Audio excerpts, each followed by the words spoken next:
Et coucou, on se retrouve pour une nouvelle vidéo et j'espère que vous allez tous et toutes très bien aujourd'hui. Je pense que ça étonne personne maintenant. Je suis une sorcière et beaucoup me suivent en étant eux-mêmes sorciers et sorcières. Et en 2025, encore à l'heure actuelle, on a beaucoup de préjugés qui nous suivent. Je sais pas si vous vous rappelez, mais j'avais fait une vidéo où je parlais de tous les clichés qu'on pouvait avoir ou qu'on avait eu sur les sorcières et les sorciers. Et je vous rassure, en 2025, apparemment, ça n'a pas trop changé. Tous ces gens qui jugent sans savoir, bien souvent, ça commence par votre famille, n'est-ce pas? Je pense que sur ça, on peut quasiment tous se mettre d'accord. Je pense que je peux commencer par vous raconter chaque Noël avec ma famille depuis qu'ils savent ou depuis qu'ils ont aperçu que je m'intéressais un petit peu à la sorcellerie. Comprendre que pour certaines personnes de ma famille, ça a été assez perturbant quand ils ont vu que je commençais à m'intéresser à ce qu'ils appellent des cailloux. Alors comment vous dire qu'au premier Noël où j'ai demandé quelques petits livres pour me renseigner sur certaines magies, j'en ai étonné plus d'un. Je vous jure, je me rappellerai toujours de cette fois où ma cousine m'offre ce livre. Ah, je vais aller le chercher. C'est bon, je l'ai. Typiquement, ma cousine qui m'offre ce livre, je vous laisse le regarder. On est bien d'accord qu'il n'y a rien d'effrayant dans ce livre. En plus, c'est pas pour dire, mais enfin, on a juste un bâton de fumigation, 2-3 petites spell jars, si ce sont vraiment des spell jars, et enfin, des cailloux, et des plantes. Voilà. C'est le livre que ma cousine m'offre, et une fois le livre en main, mon oncle, que j'adore, me regarde et me dit « Tu commences vraiment à me faire peur. » Et sur le coup, j'ai pas compris, j'étais plutôt genre en mode... J'ai jamais compris pourquoi ce livre pouvait prétendre à des choses un peu démoniaques, un tant soit peu démoniaques.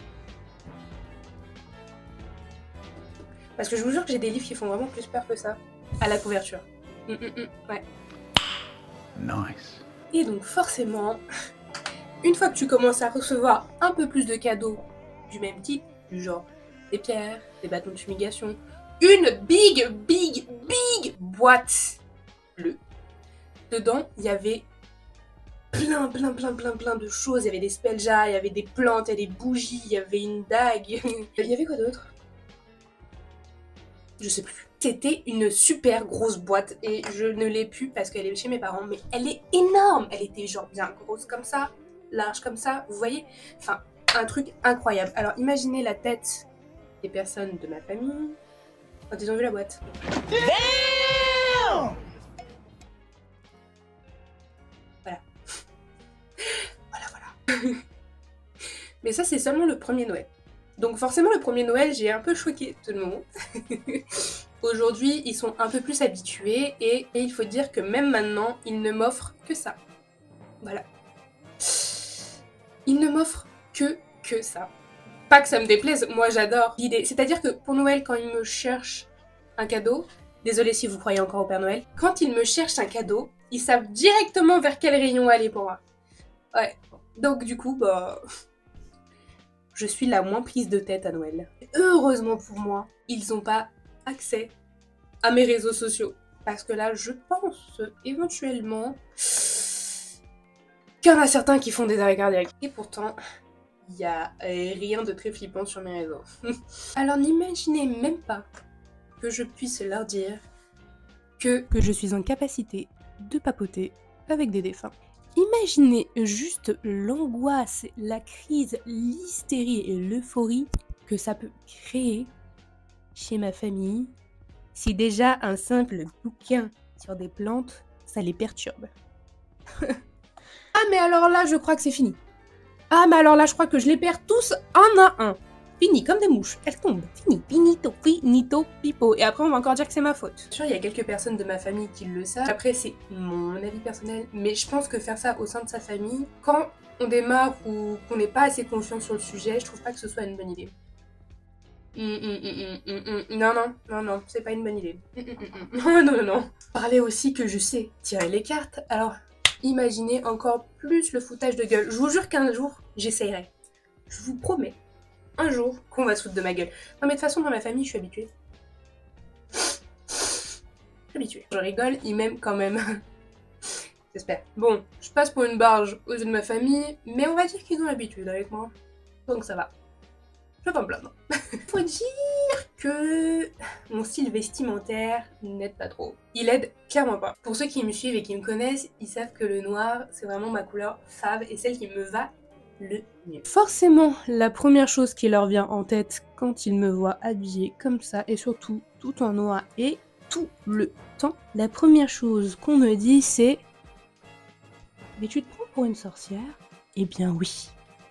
Oui loulou. Oui, je me prends pour une sorcière, je suis une sorcière. Bien sûr, s'habiller tout en noir ne veut pas dire qu'on est une ou un sorcier. C'est juste mon style vestimentaire. Oui, j'aime le noir, bon là ça se voit peut-être pas trop, mais j'ai que du noir quasiment dans ma penderie. C'est la couleur qui me va le mieux. Je pense que ça se voit, de toute manière, que j'ai que ça. Donc chaque vidéo, je suis en noir. Mais ça veut pas dire que c'est un signe du fait que je sois une sorcière. Ça n'a rien à voir. Ça n'a rien à voir. Par pitié, arrêtez de me dire parce que je m'habille tout en noir et que j'ai un chat noir, je suis forcément une sorcière. J'aurais pu être autre chose. J'aurais pu.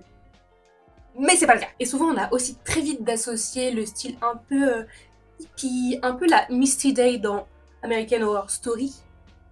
Vous voyez un peu le style? Voilà. Et bah ce style on a très vite aussi de le répertorier à une sorcière. Non, bah non du coup. Non. C'est comme aussi le style gothique. Les gens pensent souvent que gothique est égal sorcière. Bon déjà aussi, gothique est égal Satan. Donc encore une fois, le style vestimentaire, c'est un gros cliché qui date du Moyen-Âge, vous voyez? On est en 2025. Est-ce qu'une sorcière, ça peut très bien aussi s'habiller comme ça aussi, ou encore comme ça. Donc vraiment, j'insiste, ça n'a rien à voir. Vraiment, vous pouvez croiser ces styles, c'est aussi des sorciers ou des sorcières. Je dis ça comme ça. Et tout à l'heure, j'ai parlé de mon chat. Et ça aussi, c'est un truc de dingue.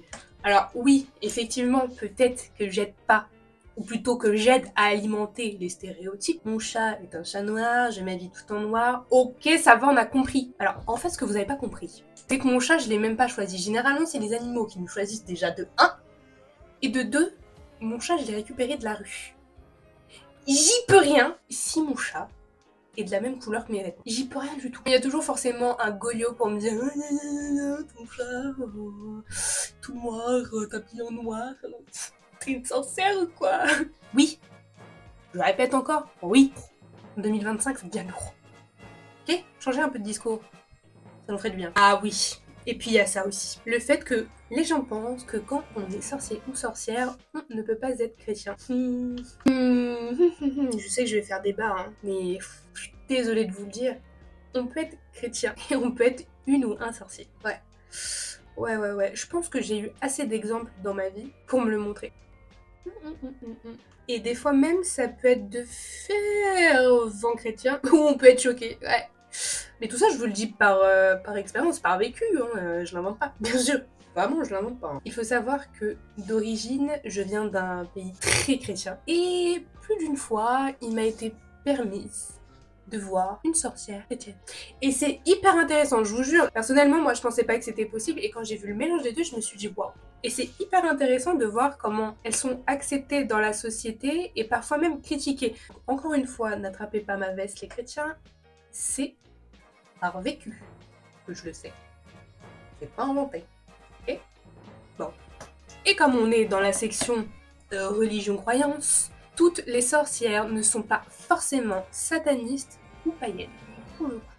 Personnellement, je suis païenne, mais plus d'une fois, il est vrai que ma grand-mère elle a essayé de me convertir.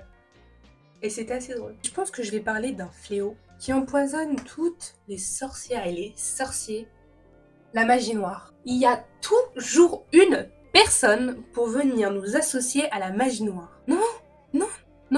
La magie noire, pour ceux qui savent pas trop, c'est la magie qui consiste en fait à nuire à une personne. C'est pour ça qu'on appelle la magie noire. C'est pas très joli, donc forcément... Je sais pas pourquoi on appelle ça comme ça. Et donc forcément, comme dans les clichés, les sorcières c'est pas forcément gentil et bienveillant, on arrive souvent à associer sorcière, magie, magie noire. Je pense qu'ils sont pas tous au courant qu'il y a plusieurs formes de magie et qui sont pas toutes aussi nocives. Voilà. Personnellement, j'ai jamais eu recours à la magie noire. Je pense ne jamais m'en servir et je l'espère. Non, enfin, à part si vraiment on m'a fait un truc de dingue qui ne se fait vraiment pas du tout. Non. Et par pitié, arrêtez de me demander des rituels d'amour, d'envoûtement. Vous savez même pas le nombre de messages que je reçois. Non, je ne peux pas te faire un rituel d'amour. Non. Non. Il y en a beaucoup qui ne veulent pas comprendre qu'à partir du moment où ça implique deux personnes, les deux doivent donner leur consentement. Quand je peux procéder à des rituels d'amour pour d'autres personnes, c'est que les deux personnes sont consentantes. Le consentement, c'est pas colis. Voilà. Si je continue dans la lancée, forcément, quand les gens savent que je suis une sorcière, ils ont tendance à se foutre de ma gueule. Parce qu'il y a ces gens sceptiques, je leur en veux pas, hein. Mais enfin, à partir du moment où après tu reviens vers moi alors que tu t'es ouvertement foutu de ma gueule, que tu reviennes vers moi parce que t'as besoin d'un rituel, ça c'est aussi un des nombreux messages que je peux recevoir. C'est les gens qui se foutaient de ma gueule qui reviennent vers moi, tu peux m'aider? Encore une fois, j'essaye de véhiculer une image de la sorcière, pas méchante, bienveillante d'ailleurs, bienveillante, gentille, enfin... J'essaye de pas alimenter ces clichés. Je pas sur un balai, j'empoisonne pas les gens, je lance pas de mauvais sorts. Donc enfin, les sorcières c'est quand même un peu gentil, quoi. Je sais pas, pensez-y quand même. Ça pourrait être sympa pour nous. Voilà. Je parlais tout à l'heure, les gens tout de suite pensent que parce que je suis sorcière, je suis médium et donc je peux parler avec l'au-delà. Effectivement, c'est mon cas, je suis sorcière, je suis médium, mais ça n'a rien à voir. Être sorcier ou sorcière, c'est un mode de vie. C'est une manière de vivre, c'est une manière de penser, une manière de s'ouvrir à la vie. La médiumnité, c'est une capacité qu'on peut acquérir. Tiens, un petit coucou de mon bébé. Mon tout d'amour. Il ronronne, j'adore quand tu ronronnes, bébé. Oh mon ours! Je vais te répondre à un cliché que beaucoup se posent, c'est les animaux sont très réceptifs aux énergies. Oui. Les êtres qui sont le plus réceptifs aux énergies.